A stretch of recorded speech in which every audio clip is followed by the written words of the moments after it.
말도 안 되는 조약, 파기해라! 라면서 이제 일어난 의병이 바로 을사의병이 되겠습니다. 아무래도 여러분들 첫 번째 의병에 이어서 두 번째 의병이죠. 그렇죠? 그러니까 여기에 참여하는 숫자라든지 의병이 조직된 지역을 보니까 훨씬 더 많아졌어요. 이때도 이제 대표적으로 활약하시는 의병 장들이 등장하는데요. 두 분만 말씀을 드릴게요. 자, 첫 번째는요, 최익현이라는 분이 있어요. 이분 같은 경우도요, 유생입니다. 우리 제자들은 최익현이라고 하는 이분의 이름을 이제 오늘 처음 들어보시죠. 그렇죠? 근데 여러분들이요, 앞으로 나중에 중학교 올라가고 또 중급 시험을 준비할 때는요, 정말 많이 들어보시게 될 분이에요. 이분 같은 경우는 이제 흥선대원군 그 시기부터 이제 여러 가지 활동을 많이 펼쳤는데, 특히나 뭐 나라에 여러 가지 위기 상황이 발생한다 그러면 상소를 많이 쓰셨어요. 그러니까 이제 왕에게 글을 보내는 거죠. 폐하 이러시면 아니 되옵니다. 뭐 가령 예를 들어서 일본이라든지 서양과 교류를 하게 되면 우리가 입는 경제적 피해가 너무 큽니다. 그들과는 교류하면 안 됩니다. 이런 내용들 상소를 많이 썼어요. 근데 지금 상황은요, 상소를 쓰는 것으로 해결될 수 있는 상황이 아니죠. 그렇죠? 그래서 이분이 직접 봉기를 하신 거예요. 전라도 일대에서 활약을 했는데요. 놀라운 건 이분의 연세입니다. 70대 중반이에요. 74세라고 하는. 정말요? 예, 맞습니다. 74세에 바로 의병을 조직해서 활동했어요. 나중에 이제 일본에 잡혀서 저기 부산에서 여러분 이렇게 건너가면요, 쓰시마 섬이라는 섬이 있어요. 예, 그곳으로 이제 유배를 당하게 되고 그곳에 돌아가시는 분, 이분이 바로 최익현 선생이에요. 자, 근데 여러분들 이 을사의병시에 되면요, 유생에서도 의병장이 많이 등장하지만 평민에서도 등장을 해요. 그만큼 이제 뭔가 평민들의 활동도 훨씬 더 왕성해졌다고 얘기할 수 있겠죠. 이때 최초로 등장한 평민 의병장이 바로 누구냐면 신돌석입니다.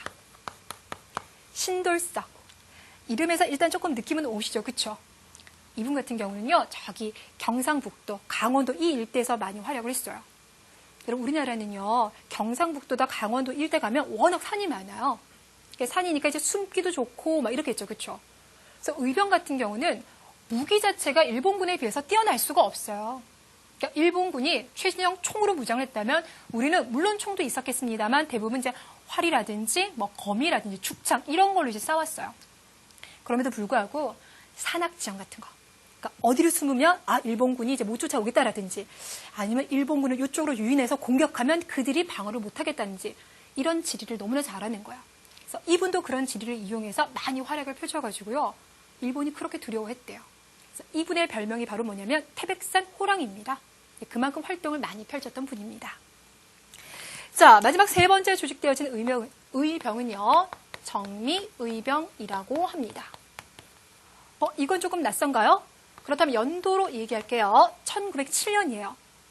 우리 1907년 하면 을사조약의 부당성을 알리기 위해서 고종이 헤이그에 특사를 보냈고 그로 인해서 고종이 강제 퇴위당했던 바로 그 시기가 되겠습니다. 자, 그리고 또 하나, 돈이 없다는 이유로 우리의 군대마저 해산시켰다. 이때 여러분들 군대에게 해산했어요. 명령을 내렸어요. 집에 가. 월급 못 준다라고 얘기했을 때 그럼 우리 군인들이요. 예, 알겠습니다. 월급을 못 받으니 저는 그냥 집에 가겠습니다. 라고 했을까요? 아니죠. 제가 앞에서 말했어요.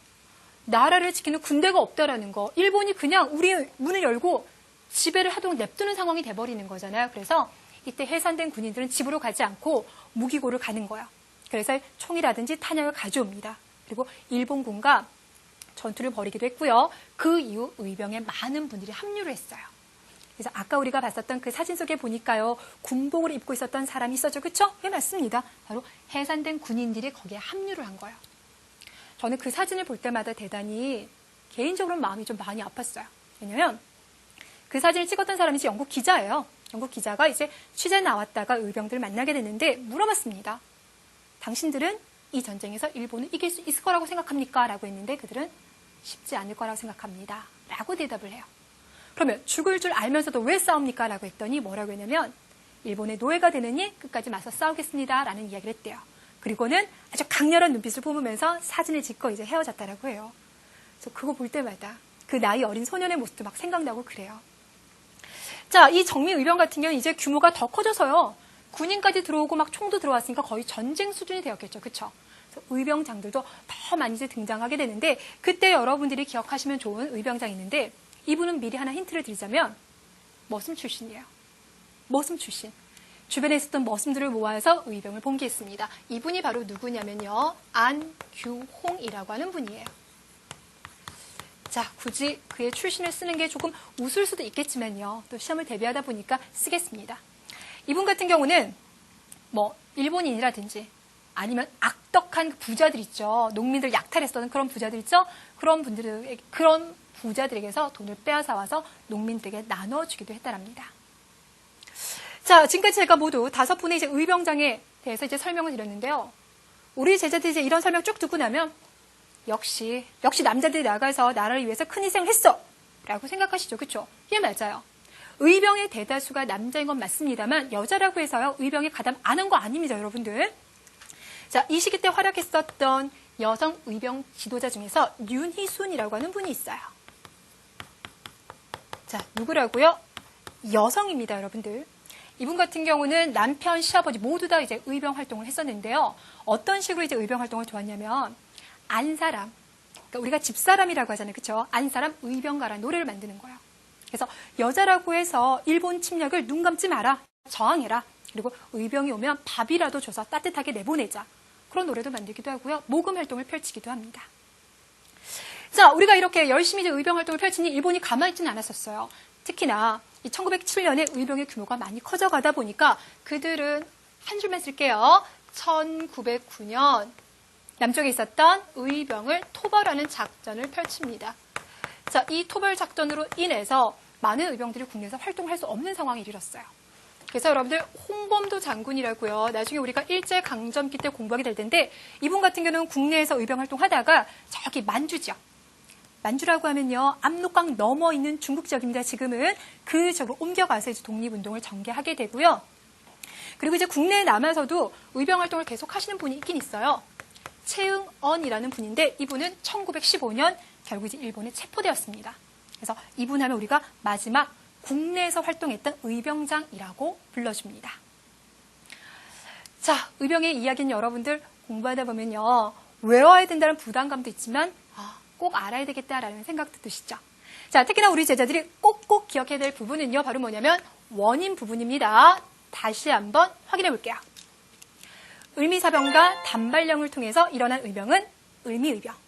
을사조약에 반대한 것은 을사의병. 고종 강제퇴위와 군대 해산에 반발한 것은 그렇죠. 정미의병이 되겠습니다. 자, 이렇게 해서 싸워서 독립하자라고 하는 하나의 축을 보셨죠? 자, 이번에는 마인드맵으로 정리하고요. 두 번째 주제 공부하겠습니다.